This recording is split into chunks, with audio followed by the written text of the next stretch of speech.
Have you ever wondered, why is it that in the darkest night of your soul, when everything feels like it's falling apart, a faint voice from deep within whispers, leaving you breathless as you realize, when did I lose myself?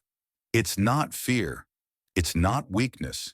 It's the cry of the little girl inside you, the child who once believed she was worthy of love, but was forced to grow up in silence. Right now, I want you to stop whatever you're doing. Place your hand over your heart, close your eyes, and listen. Do you feel an invisible emptiness where you no longer recognize who you are? We live in a society that glorifies strength, independence, and success. But here's the paradox. The harder you push yourself to be the perfect woman, strong but never vulnerable, independent but never too different, beautiful but never too striking, the more disconnected you become from your most precious gift, your primal feminine energy, your intuitive flow, your softness, and your ability to receive love. Carl Jung pointed out, this disconnection isn't your fault. It's the result of a lifelong process starting in childhood, when your innocent feelings were forbidden, when tears were scolded as weakness, when dreams were mocked as silly. Each time that happened, the little girl inside you was pushed deeper into the shadows. But here's the beautiful part. Jung also taught that in those very shadows, if you dare to turn back and meet the abandoned child within your unconscious, you begin the deepest healing journey of your life. This journey doesn't turn you into someone else or make you give up your strength. It helps you reclaim your softness, your primal sensitivity, and a quiet confidence in your own worth. When you truly listen to your inner little girl, you'll start to understand why you've always felt the need to work twice as hard to feel accepted, why you panic and cling in love, why you're terrified of being left even when you appear perfectly fine on the outside. Because the truth is, until you make the unconscious conscious, it will direct your life and you will call it fate. This quote from Jung is the wake-up call you need right now. Imagine waking up one morning without feeling the need to keep up a facade, without the fear of being judged, without believing you must fix yourself to be worthy of love. Instead, you feel a serene, whole sense of self as a woman who is both soft and strong, confident and open to love, fully living as herself. This isn't a fantasy. It's a real possibility if you're brave enough to start the journey back to your inner child. Today's video will be the doorway back to where it all began, to the place where your inner little girl has been quietly waiting to be seen, heard, and loved unconditionally. I'll walk you through every step so you'll not only understand the psychological roots of the abandoned child as Jung described, but also learn how to heal and release the feminine energy that's been buried for so long. So how can you recognize when that little girl is silently controlling your emotions, behaviors, and relationships? How can you take the first step into your own shadows without fear and instead make it a sacred ritual to begin your freedom? In the next part, I'll share the exact signs that your inner child is wounded and how Jung's concept of the shadow reveals the path back to the light. Keep watching because what you're about to hear could change the way you see yourself and open the journey back to the most radiant version of who you truly are. Do you remember the last time you felt utterly alone, even when surrounded by people, your heart racing over an unanswered text or bursting into tears for what seemed like no reason after a careless comment? You are not weak. You are not too sensitive, no matter what society tries to label you. Carl Jung showed us that these intense emotions aren't random.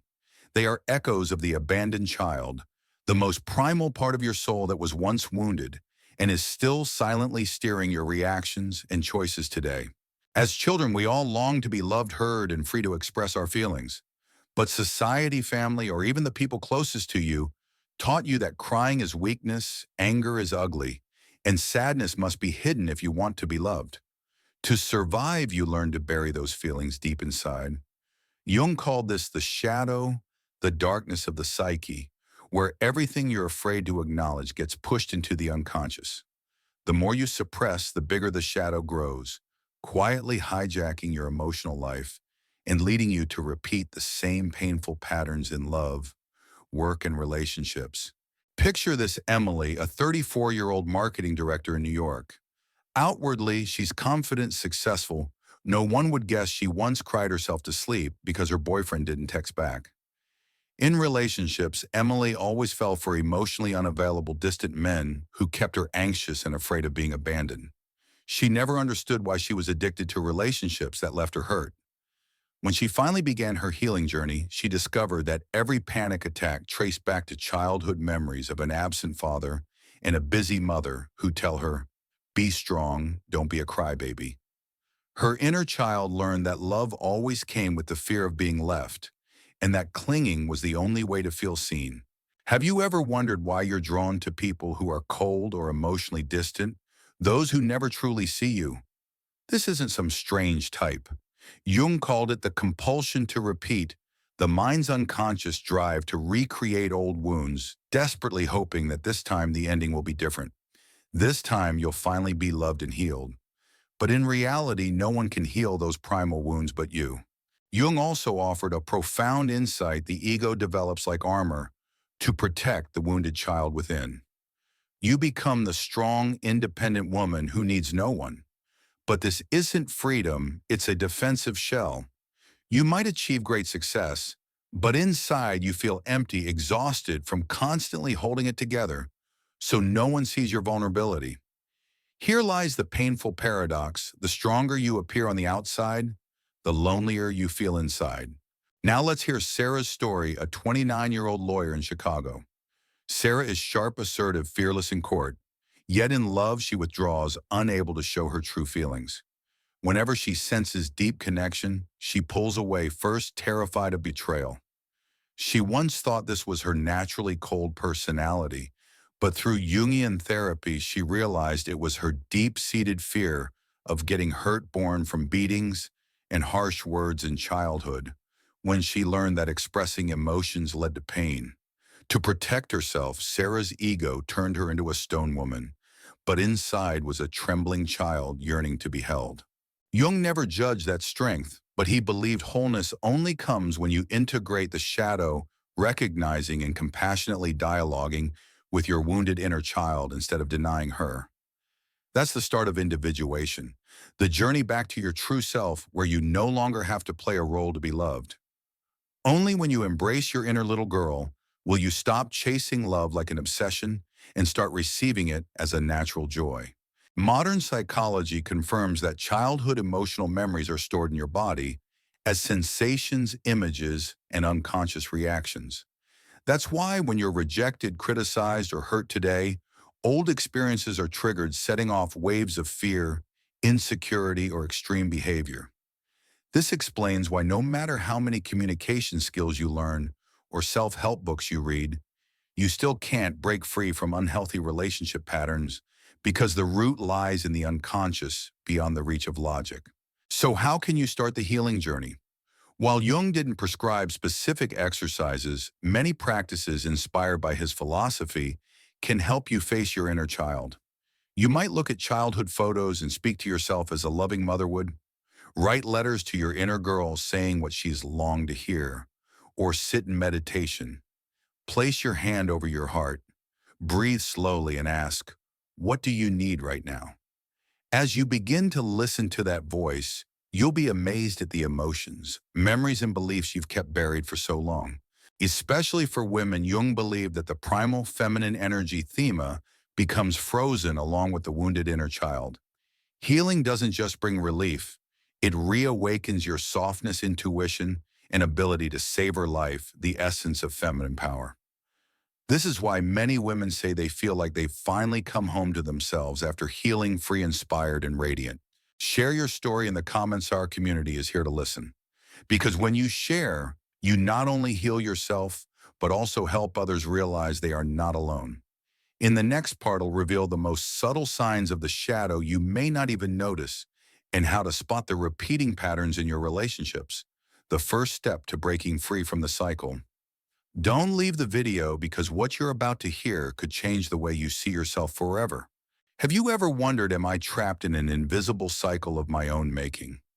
Carl Jung called this the repetition compulsion, the unconscious drive to recreate old wounds by putting ourselves in situations that hurt us before. It's not that you crave pain, it's that your inner child still quietly believes that if this time the ending is different, the old wound will finally heal. Take Jessica's story, a 32-year-old bank employee in Seattle.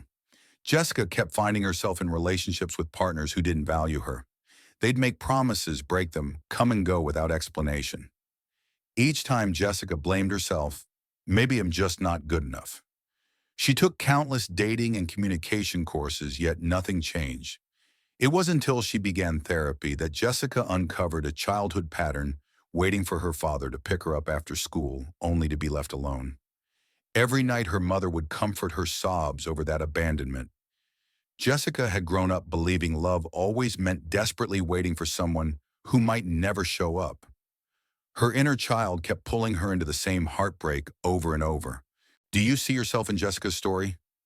This is exactly the repeating pattern Jung described. If we don't recognize it, our unconscious will steer us to people and situations that mirror the original wound, hoping this time it'll finally be loved. But no one but you can heal your inner child.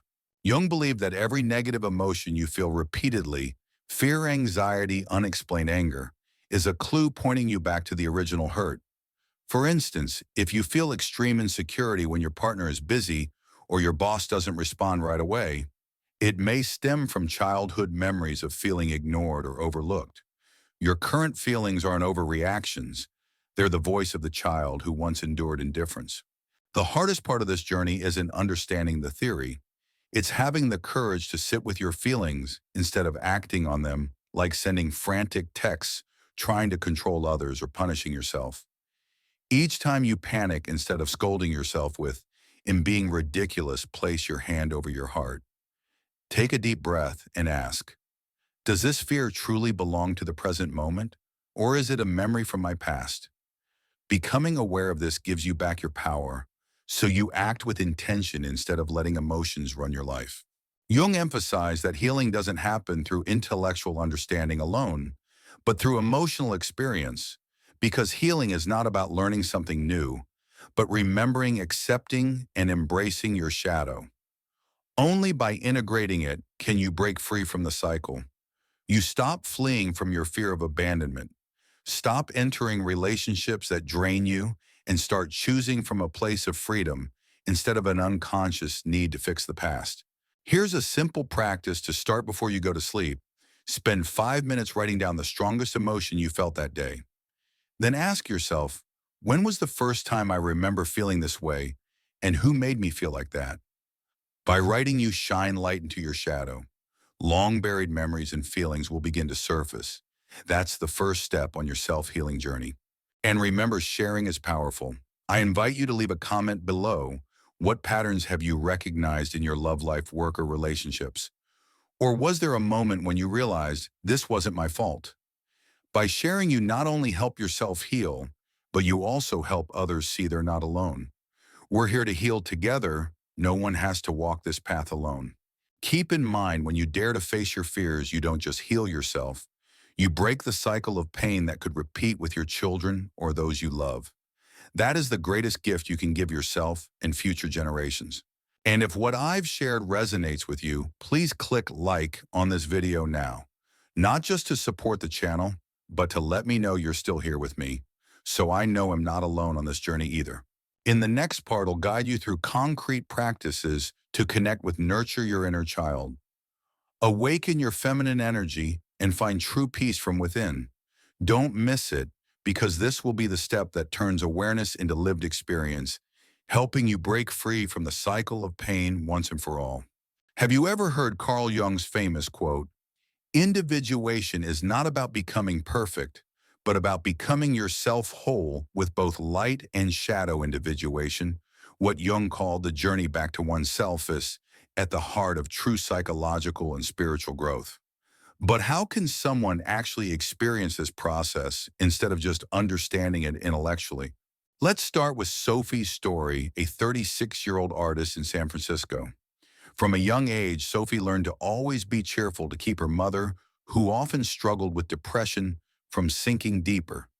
Terrified of upsetting her mother, she buried her own fear, anger, and even her personal interest to become the perfect, sweet little girl. As an adult, Sophie created a persona, always smiling, always helpful, never saying no even when she felt exhausted. In relationships, she attracted partners who needed constant care, and each relationship quickly became suffocating, ending with Sophie overwhelmed and feeling guilty. The turning point came when Sophie attended an art therapy workshop inspired by Jungian psychology. During a free drawing session, she unexpectedly sketched a girl screaming in a dark forest, hair wild eyes filled with rage. Sophie was stunned. She had just drawn the part of herself she had suppressed for decades. The therapist explained that this image was her shadow, the rejected part of her psyche, finally trying to speak. And that was the first step of individuation, recognizing and accepting the shadow as an essential part of who you are.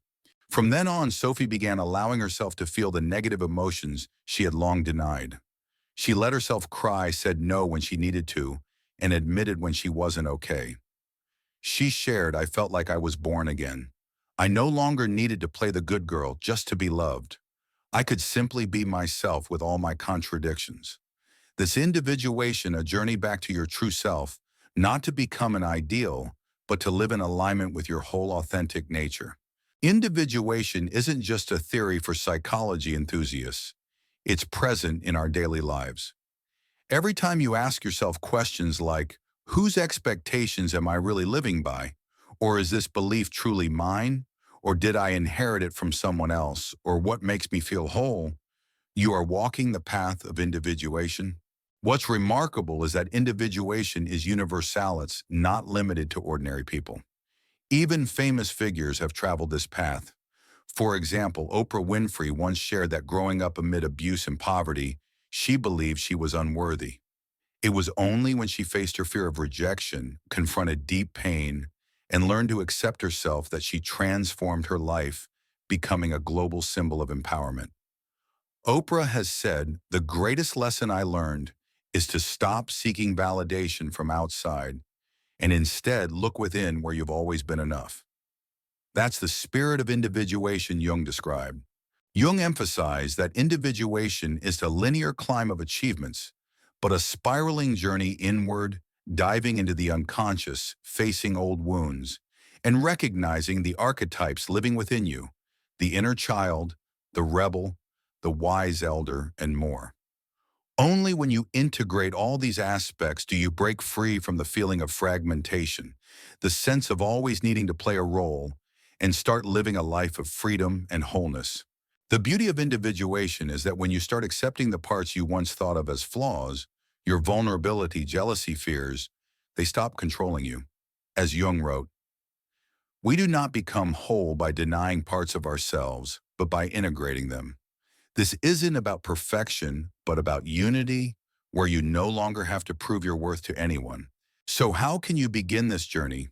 Start by asking yourself, which parts of myself make me feel ashamed? What am I afraid others will see in me? Or if I stop trying to please everyone, what's the worst that could happen? Write your answers down and look at them with compassion. That's when you start shining light into your shadow. Take time each day to talk to yourself with curiosity instead of criticism. For example, when you feel sudden, unexplained anger, instead of thinking, "I'm terrible for feeling this way," ask, "What is this anger protecting me from?" Or, "When was the first time I felt like this?" Each question will bring you deeper into your individuation journey, helping you know yourself rather than run from yourself. And never forget the power of community. I invite you to share in the comments a moment when you realized you weren't living as your true self, or the first time you dared to step out of a role and live authentically. When you share, you'll see you're not alone, and you'll help others see themselves more clearly too. If what I've shared helps you see something valuable in your own life, please hit the like button now. This small action doesn't just support the channel. It lets me know you're walking this journey with me and am not alone in speaking these words. In the next part, I'll bring you to the conclusion, where I'll share how to maintain your newfound wholeness, avoid falling back into old cycles, and offer final words to remind you that you are enough, worthy of love exactly as you are. Don't look away. What you're about to hear could forever change how you live each day. At this point, you might be wondering, How can I actually practice healing my inner child effectively? Because awareness alone isn't enough. Jung once emphasized knowledge does not transform you. Experience does. And experience here means practice so that the insights you've gained can take root and lead to true lasting change. I'd like to share a few exercises to help you begin nurturing and healing your inner child. 1. Write a letter to your inner child. Every night, write a letter to your younger self. Tell the little boy or girl inside you that you see them, hear them, and love them. Don't hold back your kind words. For example, you weren't wrong for crying. You were so lonely and you deserved comfort. Illustration. Linda, 31, tried writing letters to 7-year-old Linda, and with each letter she felt less ashamed of her sensitivity and began appreciating the emotions she once despised. 2. Inner child meditation. Spend 10 minutes each day with your eyes closed, hand on your heart, imagining your inner child. Ask, what do you need most today? Then listen for any feelings, images, or whispers that arise. Illustration. When Ethan, 35, tried this meditation, he unexpectedly remembered being scolded in front of his class at age 6, a memory he thought he'd forgotten. Realizing this helped him understand why he now feels paralyzed speaking in front of groups. 3. Reparenting action. Do something small you loved as a child but stopped because you feared being judged, like doodling, dancing freely, or singing to yourself. This isn't silly. It helps your inner child feel safe and allowed to exist. However, it's important to be clear, these exercises aren't always easy. While practicing, you may unintentionally trigger painful memories or intense negative emotions, especially if you have a history of significant trauma. Jung warned that when the shadow rises too powerfully, those attempting self-healing can become overwhelmed, leading to depression, self-isolation, or self-harm. So if you find your emotions becoming unmanageable, or you experience persistent negative thoughts, I strongly encourage you to seek help from a licensed therapist or trained counselor right away. Healing your inner child is a sacred journey, but it must be undertaken in a safe environment. Don't feel ashamed to seek support. Jung once said, "We cannot see our own shadow without another person to reflect it." A professional or a supportive community can act as a safe mirror, helping you avoid getting lost in emotional fog. That's why I invite you to share your experiences or challenges in the comments below as you begin your healing journey. Let's create a safe space together, a place where everyone can feel heard, understood, and never alone. Let this community become the warm embrace holding the most vulnerable parts of you. Remember, your inner child doesn't need someone else to save them. They need you to sit beside them, offer safety, and say, you don't have to become anyone else. You are allowed to exist and be loved exactly as you are. If what I've shared touches your heart, please click the like button now. This small action supports the channel and lets me know you're still here walking this journey with me. And don't forget to subscribe so you won't miss the next parts where we'll learn how to maintain your newfound wholeness, avoid falling back into old cycles, and hear final words to help you believe you are worthy of love just as you are. In the final part, I'll share a heartfelt conclusion, powerful affirmations to strengthen your self-worth, and a small daily ritual to anchor your healing journey.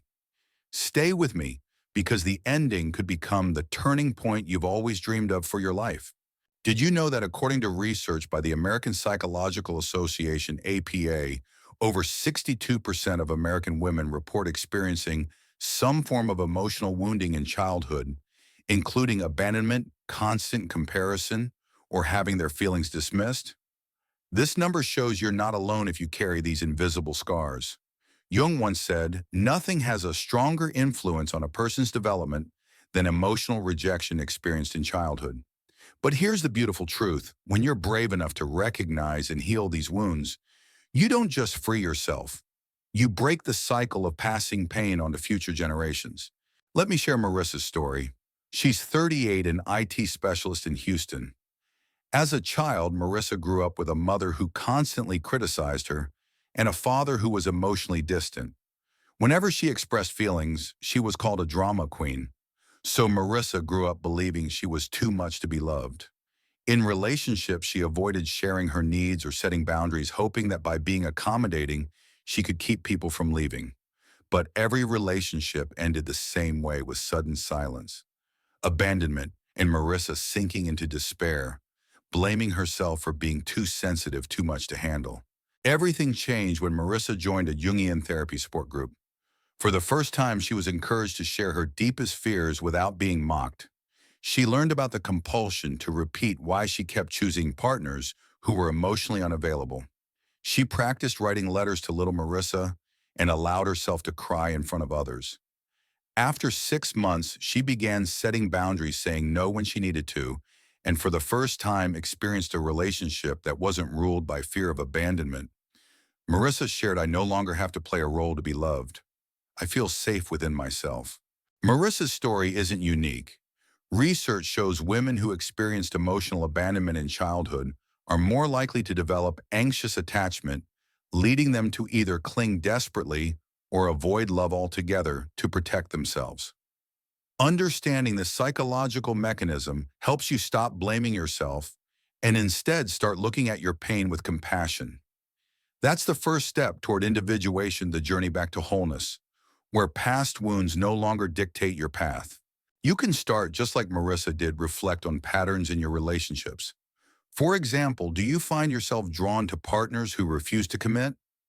Do you feel anxious when someone shows you genuine affection? Or do you feel like you always have to try too hard to keep someone around? Simply recognizing these patterns is a huge step forward because, as Jung affirmed, when the unconscious is made conscious, it no longer controls you. But remember, no one has to walk this path alone. That's why I invite you to share your patterns or struggles in love, family, or self-acceptance in the comments below. Don't hold back, because you might find someone else who's been through the same thing, and together we can create a community of healing without judgment. To help you avoid slipping back into old cycles, I recommend a simple habit. Whenever you feel a strong emotion, fear, anger, despair, pause, take a deep breath, and ask yourself, what childhood memory does this feeling remind me of? Then write it down. Over time, you'll start to map your emotional landscape. This will gradually shift you from reacting unconsciously to responding mindfully, from being a victim of your triggers to an observer of your own experience, and ultimately a healer of yourself. One more thing, Jung warned that exploring your shadow can sometimes feel uncomfortable because it forces you to confront memories and feelings you may have buried for decades. If you find these exercises overwhelming or feel your pain intensifying, please pause and seek professional support. Your mental health must always come first. And remember, reaching out for help isn't weakness, it's an act of courage. If what I've shared resonates with you, please click the like button now. This simple action supports the channel and lets me know you're here with me on this journey. And don't forget to subscribe so you won't miss the next part, where I'll guide you to a heartfelt conclusion with powerful affirmations and a small daily ritual to strengthen your self-worth and anchor your healing journey.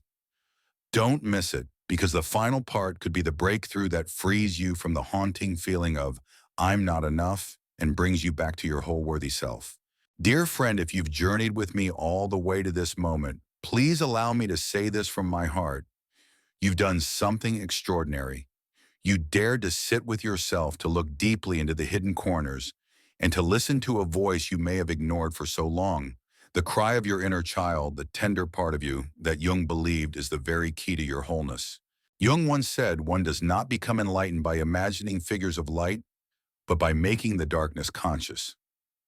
That's why you're here today. You're no longer running from your fear of abandonment, no longer forcing yourself to please everyone, no longer believing that only perfection makes you worthy of love.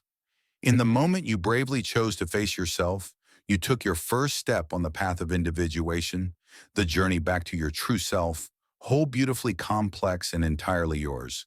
Remember, there is no part of you that needs to be cut away to make you enough. Your sensitivity is not a burden. It's a gift that allows you to feel deeply, to empathize, and to connect genuinely with life. Your fears are not things to erase. They are doors pointing you toward wounds ready to be healed.